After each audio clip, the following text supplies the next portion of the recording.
क्या हम इंसान फाइनली भगवान बन चुके हैं?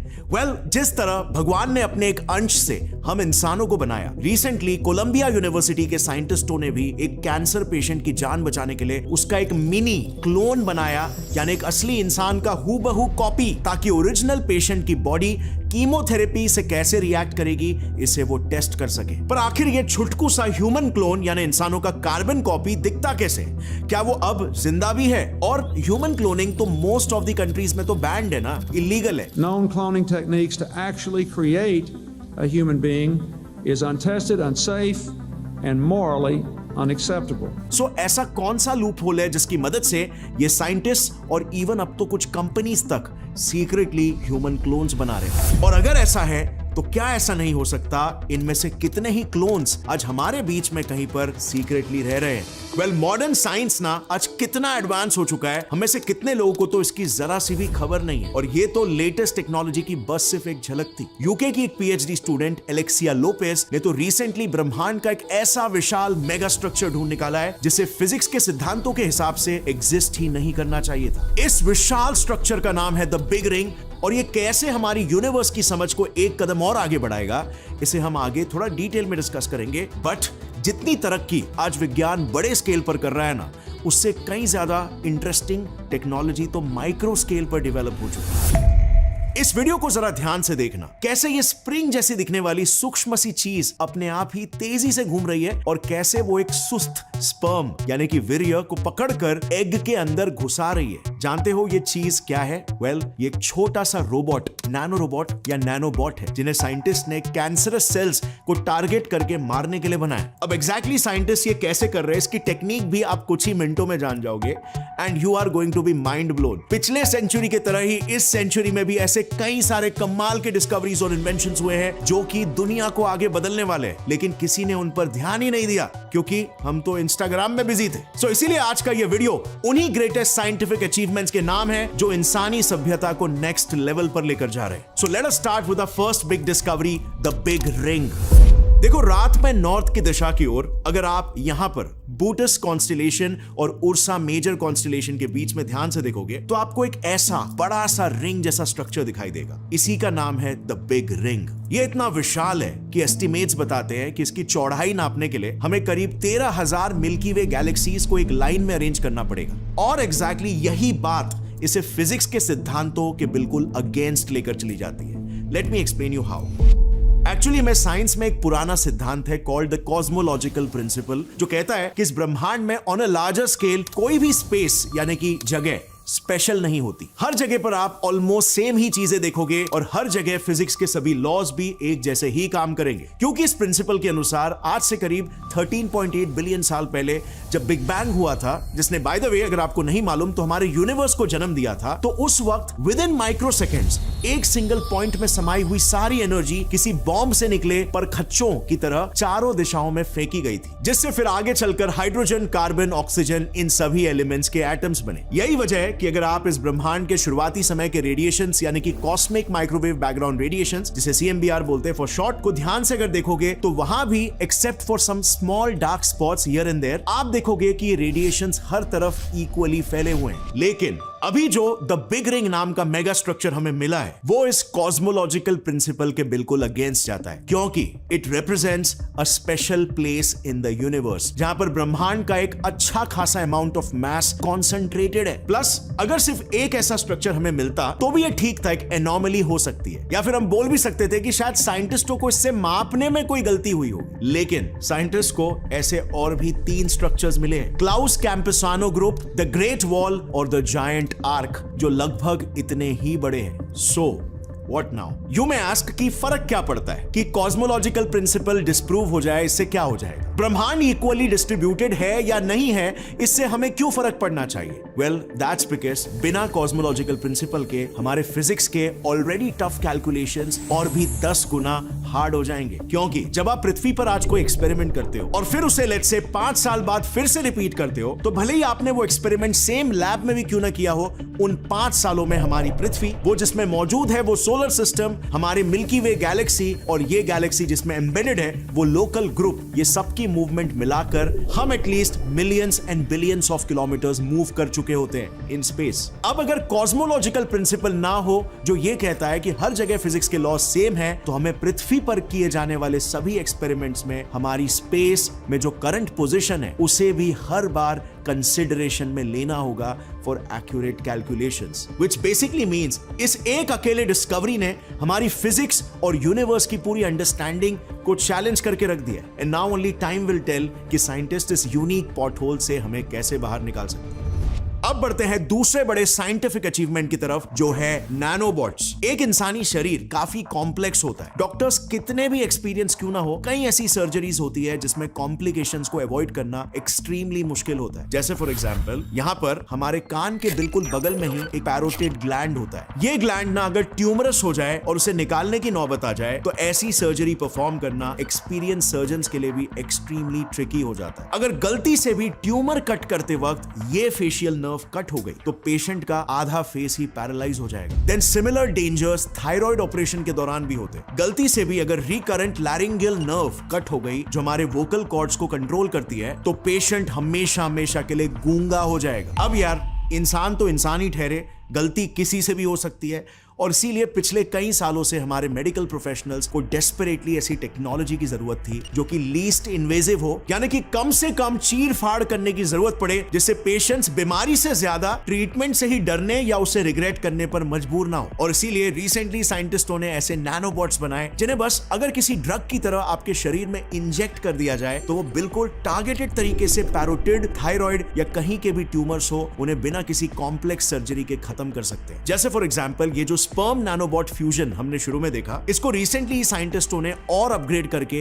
एक नया ट्रीटमेंट डेवलप किया है। उन्होंने स्पर्म सेल्स में डॉक्सोरूबिसिन हाइड्रोक्लोराइड नाम का एक toxic anti cancer drug load किया। फिर इन आयन ऑक्साइड से बने नैनोबॉट्स को मैग्नेटिकली कंट्रोल करके उनसे उन एंटी कैंसर स्पर्म्स को पिक किया और फिर उन घातक स्पर्म्स को किसी सुइसाइड मिशन की तरह कैंसर सेल्स में पेनिट्रेट करवाया उन्हें किल करने के लिए। इससे बेसिकली एंटी कैंसर ड्रग्स के 2 मेजर साइड इफेक्ट्स खत्म हो गए, क्योंकि पहले एंटी कैंसर ड्रग्स आसपास के हेल्दी टिश्यूज को भी डैमेज किया करते थे और यही ड्रग्स हमारे बॉडी फ्लूइड्स के साथ मिक्स होकर डाइल्यूट भी हो जाते थे, जिससे ट्रीटमेंट इनइफेक्टिव हो जाता था। बट इस न्यू टेक्नोलॉजी जिसमें हम हमारे ही स्पर्म्स को सुइसाइड मिशन पर भेज देते हैं, में ये दोनों भी प्रॉब्लम सॉल्व हो जाती है और इसीलिए ये एक highly effective drug delivery system बन गया है। So to all the cancer patients out there, मैं बस आपको इतना ही बोलूंगा, just hang in there। बहुत ही जल्द आपके कैंसर को ठीक करना एक पास के क्लिनिक में जाकर इंजेक्शन लगवाने जितना आसान होने वाला है। खैर, now let's move on to the next big achievement, जो है मिनिएचर न्यूक्लियर बैटरीज।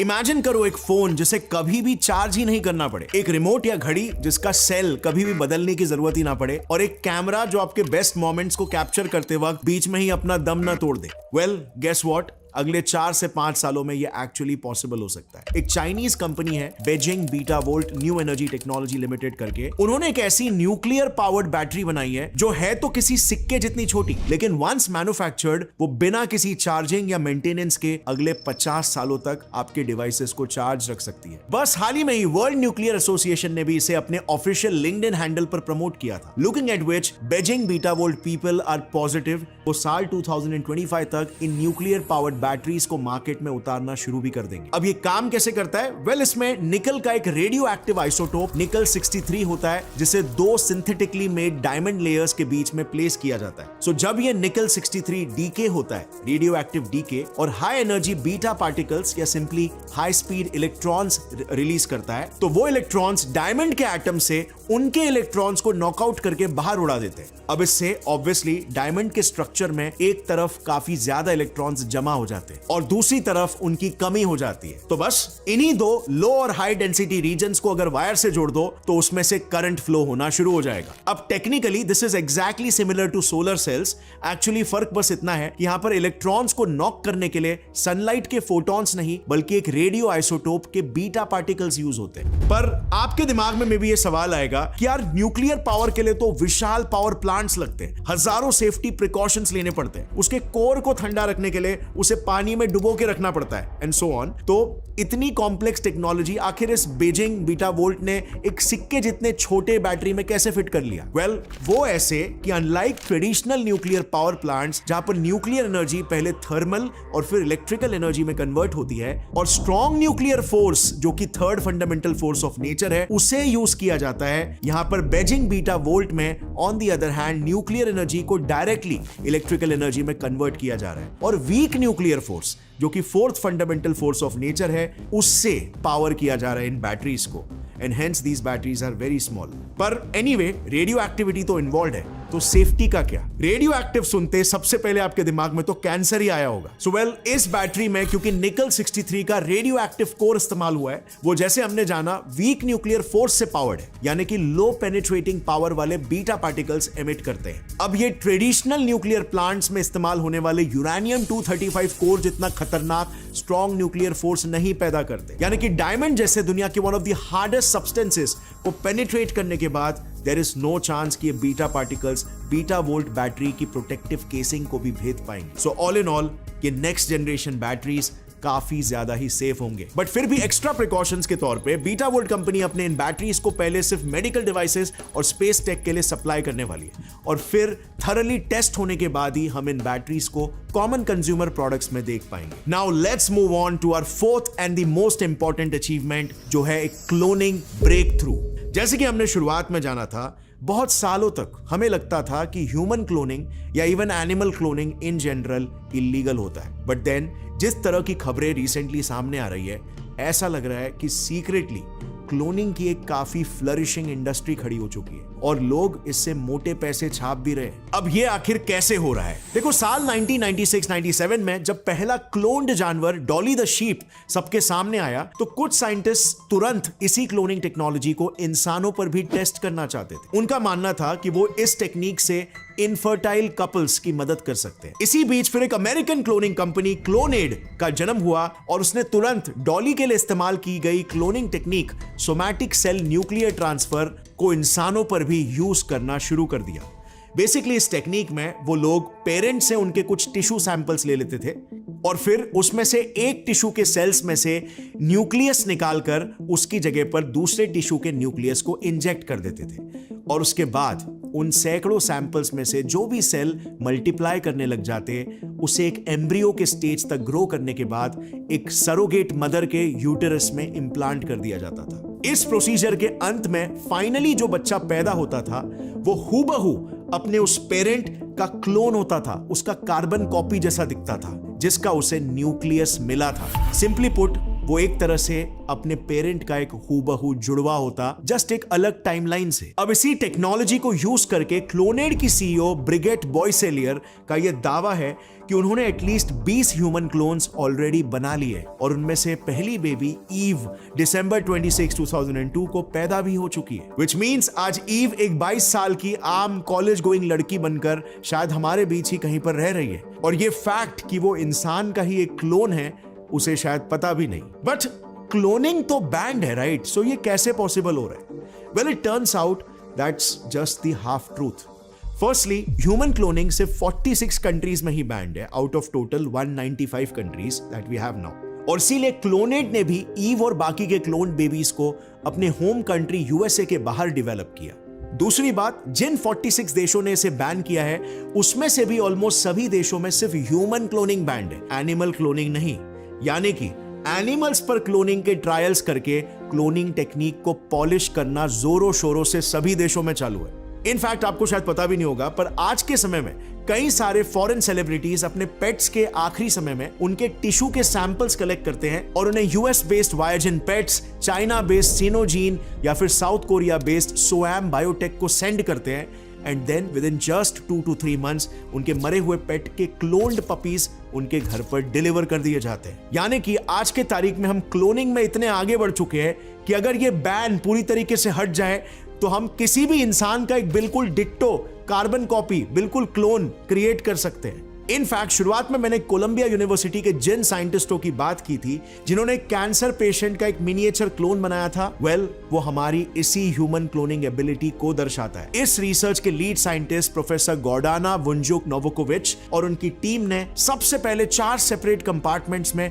पेशेंट के हार्ट, बोन, लिवर और स्किन के टिश्यूज को ग्रो किया। फिर उन्हें आर्टिफिशियल ब्लड वेसल्स के जरिए कनेक्ट करके उनमें पेशेंट का ब्लड भी सर्कुलेट करवाया और फिर उस पे anti cancer drug doxorubicin test करके रियल लाइफ ह्यूमन ट्रायल्स के साथ कंपेयर किया। रिजल्ट्स में आया कि वो मिनिएचर ऑर्गन सिस्टम बिल्कुल वैसे ही रिएक्ट कर रहा है जैसा डॉक्सोरूबिसिन के क्लिनिकल ट्रायल्स में एक असली इंसानी शरीर करता है। यानी कि अगर एथिकल कंसर्न्स ना हो तो we are this close to becoming God.